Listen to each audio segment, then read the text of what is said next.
있습니다. 다니엘서 12장 8절, 9절, 10절 우리 함께 합독하도록 하겠습니다.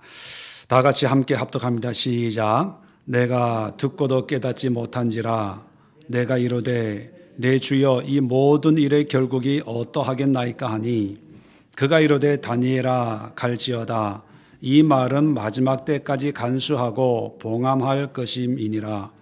많은 사람이 연단을 받아 스스로 정결하게 하며 희귀할 것이나 악한 사람은 악을 행하리니 악한 자는 아무것도 깨닫지 못하되 오직 지혜 있는 자는 깨달으리니라. 아멘. 자, 오늘 이 말씀을 가지고 마지막 때의 신앙생활,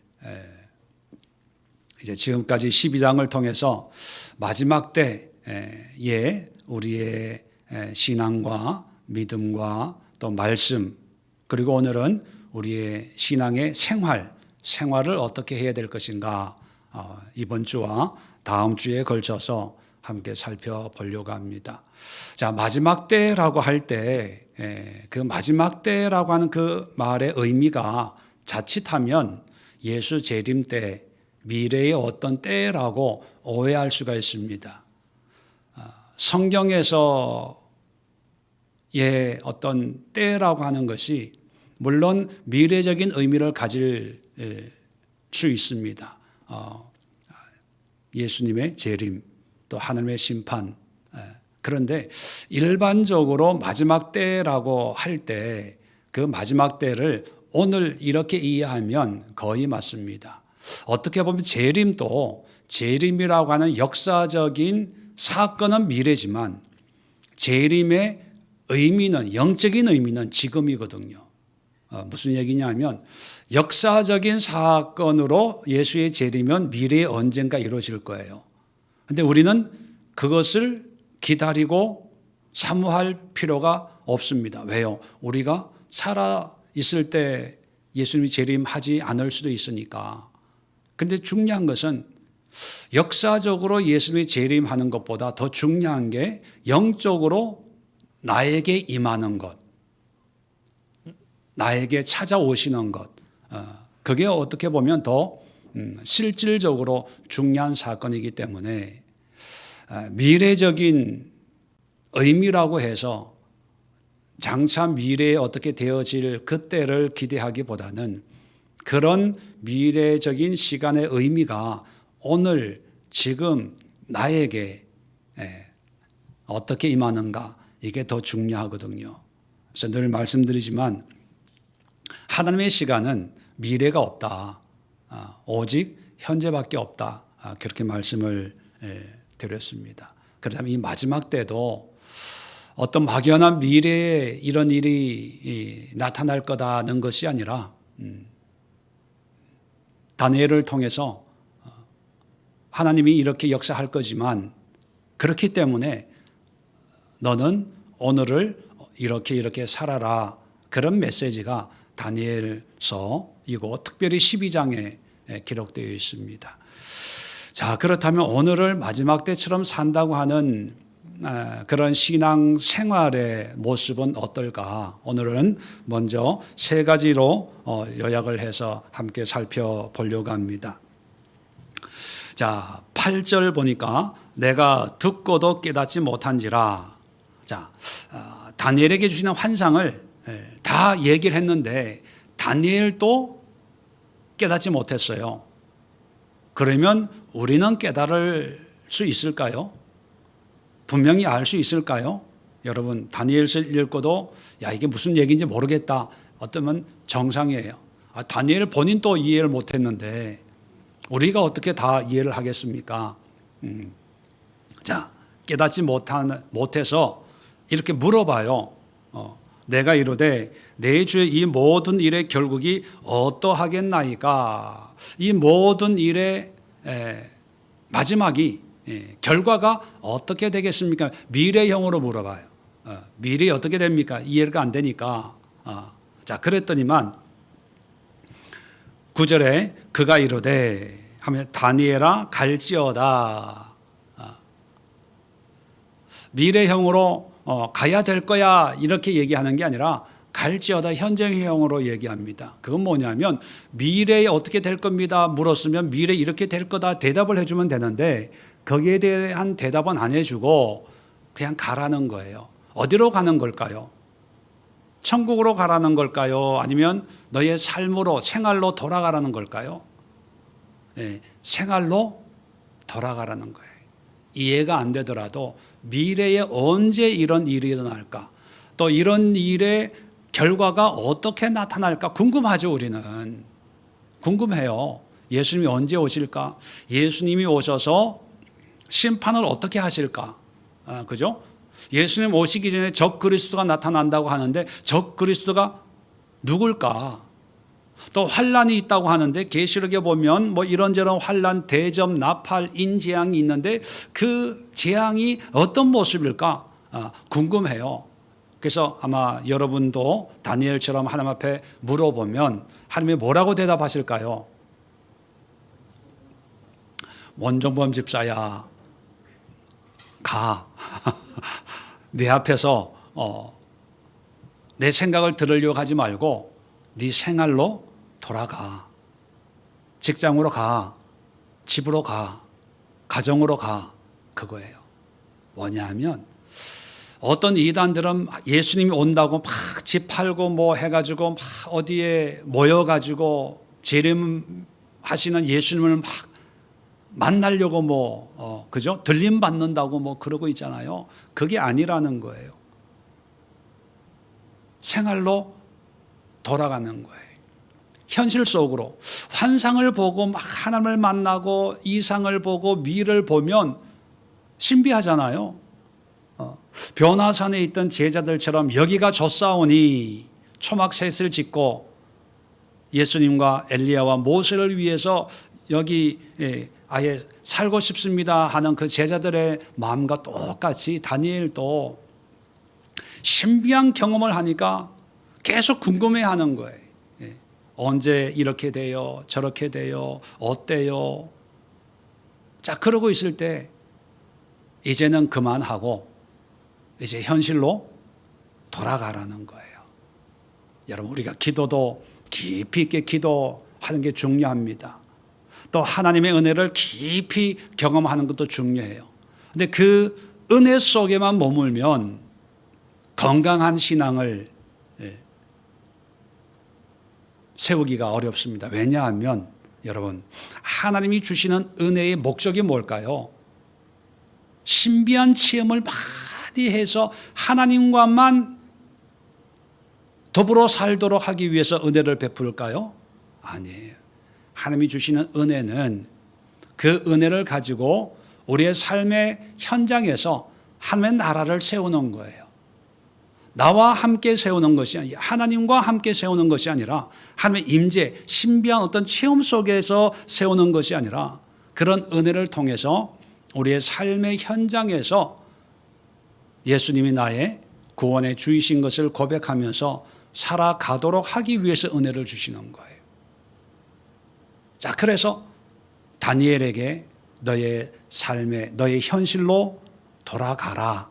그거 다 알려고 하지 말고, 다 깨달으려고 하지 말고, 지금까지 주신 하나님의 말씀만 가지고, 때론 이해가 안 되더라도 이해되는 만큼 너의 삶의 현실 속에서 그 말씀을 이루며 살아라. 그렇게 말씀하십니다. 마태복음 24장에도 마지막 때에 제자들이 물어요. 마지막 때에 어떤 일들이 무슨 징조가 있겠습니까? 그렇게 물었을 때 쭉 마지막 때의 징조를 얘기하는데 마태복음 24장 40절 41절에 이런 말씀을 합니다. 마지막 때에 예수님의 재림 때에 그때 두 사람이 밭에 있음에 한 사람은 데려가고 한 사람은 버려둠을 당할 것이요 두 여자가 맷돌질을 하고 있음에 한 사람은 데려가고 한 사람은 버려둠을 당할 것이니라. 여기 보니까 들림 받는데 어디서 들림 받냐 하면 밭에서도 맷돌질 하는 것은 집안이거든요. 집안일을 하는 거거든요. 집안에서 뭐냐 하면 성전에서 재림의 예수님을 맞이해야 들림 받는 게 아니고 들에서 일을 하더라도 들림 받고 집에서 설거지하고 빨래하더라도 들림 받고 출근하다가도 들림 받고 그렇다는 거예요. 그러니까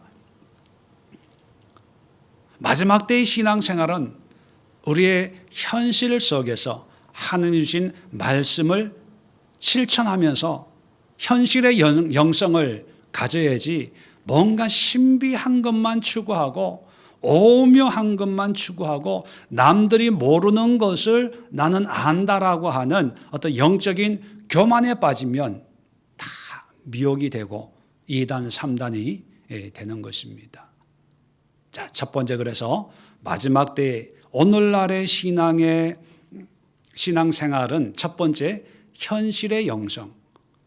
자꾸 도망가려고 하지 말고 현실 속에서 말씀을 실천하고 순종하는 것 이렇게 정리하면 좋겠습니다. 자, 9절에 계속해서 갈지어다 이 말은 마지막 때까지 간수하고 봉함할 것임이니라. 자, 4절에도 보면 다니엘아 마지막 때까지 이 말을 간수하고 이 글을 봉함하라 그런 말씀을 하셨어요. 두 번이나 말씀하고 있습니다. 두 번 얘기하는 이유는 뭘까요? 중요하기 때문에 강조하는 내용이지요. 그렇다면 이미 우리가 4절을 공부할 때 함께 나누었습니다. 간수한다는 것은 어떤 의미라고 기억하고 계세요? 간수하는 것은 우리말로 보면은 가지고 있는 것, 보관하는 그런 의미로 이해될 수 있지만 원어적인 의미는 그게 아니라는 거죠. 사탐이라는 단어인데 무슨 뜻이냐 하면 보존하는 거예요.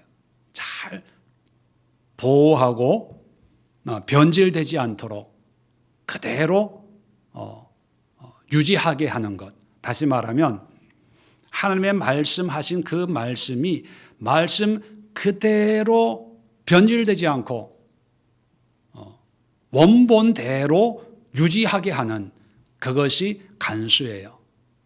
그러면 이해가 안 된다고 해서 내가 이해할 수 있는 것으로 변경도 하지 말고 또 이해되는 것이니까 내가 이해하는 대로 또 그것을 편집하거나 또 바꾸지 말고 그대로 이대로 원본 그대로 간수해라 그거지요. 또 봉함할 것이다는 말은 인을 친다는 얘기예요. 이 인을 친다는 얘기는 끝이다는 의미가 아니라 글을 써서 인을 친다는 것은 뭐냐면 누구에게 전달하기 위한 용도예요. 글을 써놨는데 아무도 못 보게 하면 그건 의미가 없는 거지요. 이런 마지막 때의 하나님의 경륜에 대해서 사람들에게 전해야 되는 거예요. 전하다 보니까 다니엘이 본 이 환상이 우리에게까지 전달이 될 수가 있는 거지요. 그러면 봉함한다는 것은 그냥 끝내고 그냥 서재나 어떤 보물함에 넣어두라는 게 아니라 사람들에게 전달해 주라는 거예요. 우리가 쉽게 표현하면 전도하라는 게 말씀을 전파하라는 거죠. 자, 그러면 마지막 때의 신앙생활은 어떤 생활이냐? 두 번째는 말씀의 영성이에요. 말씀의 영성. 바른 말씀을 배우고 그리고 바르게 깨닫고 또 바르게 전하는 말씀의 영성이 우리의 신앙생활에 뿌리를 내려야 되는데 보면 물론 은사도 중요해요. 성령의 역사도 굉장히 중요합니다. 그런데 그 모든 성령의 역사, 하나님의 역사, 은혜, 봉사, 어떤 사역의 가장 근본은 뭐냐면 말씀이거든요. 하나님의 말씀에 따라서 어떤 사역도 해야 되고 또 성령의 역사도 우리가 경험해야 되고, 또 하나님이 우리에게 맡긴 사명, 여러 가지 사명들을 우리가 사역적으로 감당해야 되는데, 그 기초가 바른 말씀이라는 거예요. 그러면 우리 마지막 때의 신앙생활은 말씀을 사모하고 말씀을 연구하고 그리고 말씀에 순종하고 말씀을 실천해서 그 말씀이 하나님의 능력인 것을 경험할 때, 그럴 때 성령의 역사도 함께 역사가 이루어지는 거예요. 어떤 분들은 그런 얘기하죠. 뭐 말씀 그러냐, 기도해서 능력 받아야지. 또 어떤 사람들은 기도해서 능력 너무 그렇게 신비주의로 빠지면 위험해. 그래도 말씀을 배우고 말씀이 있어야 좌로도 우로 치우치지 않지. 서로 이렇게 비난 아닌 비난을 해요. 또 말씀을 강조하는 목사님은 성령의 역사, 방언 이런 거를 인정을 안 해요. 또 성령의 역사와 방언 뭐 이런 성령의 어떤 그런 충만함을 경험한 사람들은 말씀 그런 사람들은 뭐 이렇게 뭐처럼 봐요. 교만하고 이성적이고 영적인 것이 이해가 없는 그런 사람들. 제가 볼 때는 두 종류의 사람 다 문제가 있어요. 말씀과 성령은 뗄래야 뗄 수 없는 건데, 동전의 양면인데 한 면만 보고 이거는 500원짜리야, 한 면만 보고 아니야 이거는 100원짜리야, 이게 싸우는 거나 똑같은 거죠. 그 얘기는 뭐냐면 자기가 가지고 있는 동전이 정확한 게 아니라는 거예요. 진짜가 아니라는 거예요. 진짜면 앞면과 뒷면을 같이 볼 수가 있어야 되거든요. 그래서 말씀의 영성이라고 해서 성령의 어떤 그런 역사에 대해서는 관심을 안 가져도 된다는 게 아니라, 말씀의 영성이 회복이 되면 필연적으로 성령의 영성이 따라오게 되어 있어요. 인정하게 되어 있어요. 왜? 말씀이 얘기를 하고 있으니까. 단지 어떤 마지막 때에 혼란과 미혹이 있는 이 시대에 우리가 어디에 먼저 주안점을 두고 우선순위를 두고 신앙생활에 방점을 두어야 되냐? 바로 말씀이라는 거예요. 말씀이 바르게 세워지지 않으면 그 위에 세워지는 다른 모든 것들이 잘못될 수가 있고, 모래 위에 세운 어떤 건물처럼 될 수가 있기 때문에 바른 말씀을 배우려고 애쓰고 노력하고, 또 바른 말씀을 전해야지 그저 복 받는다, 좋아진다, 잘 될 거야, 무한한 희망을 주는 그런 어떤 말씀의 사용을 한다면 건강한 신앙을 유지할 수가 없다는 겁니다. 자, 세 번째 10절에 보면 이런 말씀이 있습니다. 많은 사람이 연단을 받아 스스로 정결하게 하며 희귀할 것이나 악한 사람은 악을 행하리니 악한 자는 아무것도 깨닫지 못하되 오직 지혜 있는 자는 깨달으리라. 그런 말씀이 있습니다. 자, 많은 사람이 연단을 받는데요. 훈련, 어떤 고난, 고통 이런 걸 받는데, 이런 연단을 받을 때 어떤 차이점이 있냐? 어떤 사람들은 스스로 정결하게 하며 희귀해요. 정결하다, 희귀한다, 이건 뭐냐 하면 회개해서 하나님의 사람으로, 믿음의 사람으로 변화되는 그런 과정을 겪는다는 의미거든요. 자, 그런데 악한 사람은 똑같이 연단을 받아요. 연단을 받는데 악한 사람은 깨닫지 못하고 오히려 악을 행해요. 근데 지혜 있는 자는 깨달아요. 자, 깨달은 결과가 뭡니까? 10절에 정결하게 하며 희게 하는 거예요. 자, 그러면 연단은 악한 자만 받아요? 전부 다 받아요? 다 받아요. 믿는다고 해서 연단이 없는 거 아니에요. 어쩌면 믿기 때문에 연단이 더 많을 수 있어요. 저도 보면, 제 인생을 보면 안 믿을 때가 편했어요. 물론 어려서인지는 몰라도 안 믿을 때는 그렇게 걱정 안 하고 시달리지도 않고 그냥 평범하게 그냥 술 먹고 담배 피우고 그냥 평범한 대학생으로 그냥 살았어요. 그런데 예수 믿는 순간부터 이제 고난이 시작이 되는데, 미국에 사업할 때 교회 다니는 집사한테 사기당하고 이런저런 연단 받고 훈련 받고 흘러서 이 김포까지, 어떤 때는 그런 생각이 들어요. 하나님 왜 나를 미국까지 보내놓고, 정신 차려보니까 김포야. 그럼 왜 미국을 보내요? 그냥 김포로 보내지. 그죠? 물 건너 비행기 타고 갔으면 거기서 뭔가 이렇게 일을 하도록 하셔야 될 텐데. 네. 여러분, 삶이 힘들다고 해서 무슨 내가 죄가 있나? 하나님이 나를 미워하시나? 그렇게 생각할 필요가 없어요. 근데 이런 경우는 있어요.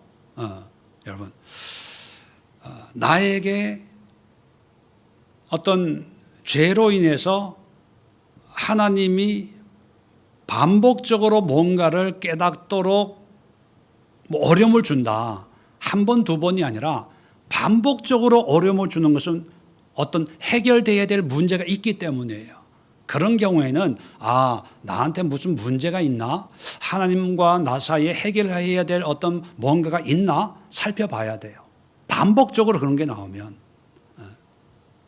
그런데 그렇지 않고 일반적인 그런 고난이면 무슨 죄가 있나 이렇게 생각하지 마시고 어떻게 생각하냐 하면 이런 문제를 통해서 하나님 앞에 정결하고 깨끗한 하나님의 자녀로 세우도록 하는 하나님의 열심이구나. 이렇게 깨달으면 되는 거예요. 10절이 얘기하는 게 그거예요. 많은 사람이 똑같은 연단을 받는데 지혜 있는 자는 깨달아요. 깨달아서 어떻게 그 연단 속에서 어떻게 반응을 하냐 하면 스스로 정결하게 하며 회개해요. 회개하고 하나님의 은혜로 돌아와서, 믿음으로 돌아와서 하나님의 자녀로 살아가는 신앙의 회복이 일어나는 거죠. 근데 똑같은 연단을 받는데 믿음이 없는 사람들, 지혜가 없는 사람들, 불신앙의 사람들, 결국은 악한 사람들은 변화되지 않고 여전히 똑같은 생활을 반복을 하는 거죠. 더 나쁜 짓을 하는 게 아니라 그런 연단을 통해 깨닫지를 못해요. 분별을 못해요. 그러니까 똑같은 삶을 변함없이 이어가는 거지요. 그럴 때 그것은 악한 사람이에요. 하나님과 관계가 없는 사람이지요. 그렇다면 우리 그리스도인들이 마지막 때에 어떻게 신앙생활을 해야 될 것인가? 기도 열심히 하면 하나님이 고난도 없고 문제도 없고 연단도 없는 그런 삶으로 인도하는 게 아니라 어쩌면 믿지 않는 자들보다 더 많은 연단 또는 믿는 자와 구별 없이 차별 없이 똑같은 연단과 훈련을, 고난을 우리에게 주실 것입니다. 그런데 똑같은 상황이지만 악한 사람들은 그냥 원망하고 불평하면서 여전히 자기의 삶을 사는 반면에 우리 지혜로운 자들은 깨닫는다는 거예요. 아, 하나님이 나의 신앙의 회복을 위해서 이런 고난을 주셨구나. 그래서 큰 고난이든 작은 고난이든 상관없이 늘 하나님 앞에 정결한 모습으로 또 거룩한 세마포를 입는 마음으로 어떤 신앙의 회복을 추구해 나가는 거죠. 이게 회개입니다. 굳이 죄가 있어서 회개하면은 선입견이 난 회개할 죄가 없는데 이런 생각을 해요. 여러분, 회개는 죄도 포함하지만 근본적인 의미는 하나님께로 더 가까이 돌아가는 거예요. 유턴하는 거예요. 죄가 없어도 하나님께 더 가까이 가는 게 그게 회개예요. 또 죄가 있으면 하나님께 더 가까이 가는데 걸림이 되니까 죄의 문제를 해결하는 거거든요. 그러니까 이 회개라고 하는 것은 꼭 숨겨진 죄, 나쁜 짓 했기 때문에 뭔가를 고백하고 그 용서를 구하고 이런 개념에서 벗어나서 회개는 굉장히 포괄적인 거예요. 가장 근본적인 의미는 회개를 통해서 하나님과 더욱 친밀한 관계. 그래서 예수님도 그랬고 세례 요한도 사역하면서 첫 선포한 말씀이 뭐냐면 회개하라. 천국이 가까웠다. 회개를 제일 먼저 선포했거든요. 그게 가장 근본적인 메시지이기 때문입니다. 그러면 마지막 때의 신앙생활에서 우리는 크고 작은 문제들을 경험합니다. 사회적으로도 이태원 이런 문제. 왜 이런 문제가 있었을까? 우리는 몰라요. 그러나 우리는 깨달아야 되는 거예요. 이런 사건, 이런 사고, 또 개인적으로, 국가적으로, 세계적인 어떤 그런 크고 작은 문제를 통해서 뭘 깨닫느냐 하면 하나님과 나와의 관계. 이런 사건, 사고를 통해서 하나님 앞에 더 정결한 삶으로, 거룩한 삶으로 살아야 되겠다. 그걸 깨닫는 자가 지혜로운 자예요. 그것이 생활의 영성입니다. 뭔가 기도 많이 해서 뭔가 신비한 보고 어떤 하나님의 음성을 듣고 그래서 하나님의 계획이 이거구나. 이것만이 아니라 이제 다니엘에게 이제 지금까지 그랬지만 이제 돌아가서 너의 삶 속에서 일어나는 크고 작은 일들을 통해서 깨닫는 그런 생활의 영성의 삶을 살아라. 그거예요. 성경 공부 깊이 한다고 생활의 영성이 회복이 되는 게 아니고요. 기도 많이 한다고 생활의 영성이 저절로 이루어지는 것이 아니라 생활의 영성은요, 내 생활 속에서 큰 일이든 작은 일이든 그거 하나를 통해서 나와 하나님과의 관계를 점검하고 확인하는 거예요. 요즘 가을에 떨어지는 낙엽 하나에도 마지막 잎새처럼 인생의 허물을 생각하는 것이 아니라 떨어지는 낙엽 한 잎을 보면서도 나와 하나님과의 관계를 생각하고 묵상하는 그것이 바로 생활의 영성이고 그런 생활이 마지막 때를 사는 신앙 생활의 모습입니다. 그렇다면 오늘 우리 함께 기도하는 시간을 가집시다. 지금이 마지막 때입니다. 지금이 하나님의 때고 하나님이 작정하신 바로 그 때가 오늘 지금입니다. 그렇다면 오늘을 사는 우리들이 다니엘서에 기록되어 있는 어떤 신비하고 오묘하고 미래적이고 영적인 것 다 몰라도 다니엘도 몰랐잖아요. 궁금한 게 많아요. 그런데 하나님은 다니엘에게 세 가지를 요구하셨어요. 현실의 영성, 말씀의 영성, 생활의 영성. 다 알고 믿음 생활하려고 하지 말고 가진 믿음을 가지고 생활로 돌아가서 바른 말씀을 깨닫고 또 바른 말씀대로 살다가 생활 속에서 하나님과 어떤 관계를, 신앙의 관계, 믿음의 관계를 점검하고 확인하고 또 회개하고 하나님께 한 걸음 한 걸음 더 가까이 가는 그런 생활의 믿음을 가져라 하는 것이 다니엘서의 결론입니다. 다음 주에 세 가지 또 함께 나누겠지만 오늘 결론적으로 말씀하는 우리 삶의 신앙생활에 대해서 세 가지 가지고 함께 기도하면서 우리가 이렇게 살아낼 수 있도록 믿음을 주시고 지혜를 주시고 그리고 결단할 수 있도록 또 실천할 수 있도록 그리고 우리 교우들, 우리 예수의 모든 성도들이 이러한 신앙생활로 하루하루를 살아내는 우리 신앙 공동체가 될 수 있도록 위해서 기도해 주시고 또 육신적으로 질병 가운데 있는 어려움 가운데 있는 분들 위해서 기도해 주시고 또 주변에 입시생이 있다면 입시를 준비하는 수능이 다가오고 있지요.